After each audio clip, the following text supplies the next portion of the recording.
Hello everyone, I am Luban Rahman, Chief Software Architect of CodeMate Limited. Today I want to talk about a very important concept that's prevalent all over the internet, your desktop PC, and especially your mobile phones. It's called the client-server model. Since I'm unable to attend today's seminar in person, I've instead recorded a video, and let's proceed. The client-server model. What is this? Well, it's basically a system that has two kinds of participants. The first is called a server, and the server is responsible for producing or providing a particular resource or a service, hence the word serve. The other participant is called a client. What the client does is consumes, well, it first requests and then it consumes those very resources or services that the server provides. So the communication works as follows.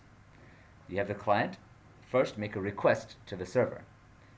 This is done in a language that is known by both the client and the server, and is called a protocol. The server then responds by providing the resource that was requested. It's that simple. You can have one server, or you can have many servers. You could have one client, or you could have many clients. However, on the web, the usual scenario is that you have a few very powerful servers and a large set of diverse clients that access these servers. Each client is talking to one or more servers in the protocol that is common for all. What is this common protocol? Well, the common language of the web is called HTTP, and I won't go into that right now because I'm pretty sure some of the other talks after me will go into more detail regarding that. So instead, let's step out of the building, walk into the park, and check out how it works. Check out an example in the physical world. So while we're walking along, we come across, lo and behold, an ice cream truck, along with its sole proprietor advertising his yummy goodies. Well, needless to say, after not too long, a bunch of excited but I'd say well-mannered kids have gathered around the truck, all wanting some ice cream, obviously. And so what do?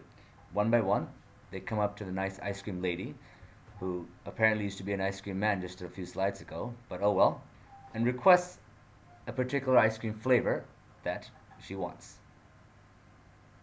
The ice cream lady in turn prepares the ice cream and then gives it to the kid, who takes the ice cream and proceeds to consume it. So let's step back into the building and check out how it works in the web. It's pretty much the exact same thing. You have the ice cream truck, which is, let's say, facebook.com, a server. All the ice cream flavors that are available are actually the various profile pages, comments, photos, and other resources that you can find on Facebook. And the kids? Well, they're web browsers, clients, requesting resources from the server and then consuming them. In the case of Facebook, the clients are also responsible for adding resources to the server. Wait a minute, it isn't just facebook.com in the park. There's many more ice cream trucks. There's google.com, there's bbc.com, there's even stuffonmycat.com. Each server has its own set of resources, unique to that server, all of which various clients can access. And the web browser isn't the only client available. There's quite a few more. You have iPhone apps, you have smart TV applications, you have many more different kinds of different kinds of clients, all accessing the same server, because they all speak the same language on the web. Take a little closer look at the web browser now. Unlike 10 years ago, there's a wide variety of choices now that you can use. There's Mozilla Firefox, Opera, Apple Safari, Internet Explorer, and my favorite, Google Chrome. But regardless of the browser that you pick, they're all the same thing. You have a bar on top where you enter the web page address that you want to go to. Now this address actually has two parts. The first half is the address of the server, i.e. which ice cream truck you want. In this case, YouTube. The second half is identifying the exact resource or ice cream flavor, or in this case, the exact YouTube video that you'd like to see. Once you enter that, the client requests a particular resource from that particular server and shows you the web page, which in this case is the YouTube video. Most web pages actually contain links to other web pages, identifiers to other resources. And in this way, you're able to jump from resource to resource without having to continually type the address on top. There are other systems which use the client-server model that work slightly differently. In the case we looked just earlier, clients talk to servers and servers respond to clients. There's another system in the real world where you have servers talking to each other. Let's first see how it works in the physical world. We have Amy. She's studying abroad in New York, and she wants to write a letter to her brother Jim in Dhaka, telling him how's life going on. So she walks to the New York post office and puts her letter into the post office box. A truck takes this letter to the airport, where the letters and a bunch of other letters are all loaded into a plane, which flies it off to the airport in Dhaka. There, they load it into another truck, which takes it to the Dhaka post office, from which Jim finally receives the letter by walking to the post office and opening his post office box.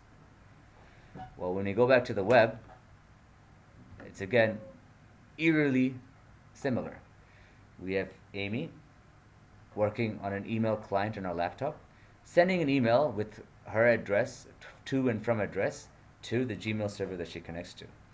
This Gmail server communicates with other Gmail servers throughout the world, eventually reaching a Yahoo server, trickling down finally to the Yahoo email client that Jim has on his phone. I could go through many other examples of how the client-server model is used on the internet today, but we don't have too much time for that. However, if you found this interesting, I encourage you to go to Wikipedia, as everybody should, and check out another model that has become very prevalent in the last few years. This is called the peer-to-peer model. Why is it important to you? Well, it's the basis on which BitTorrent works.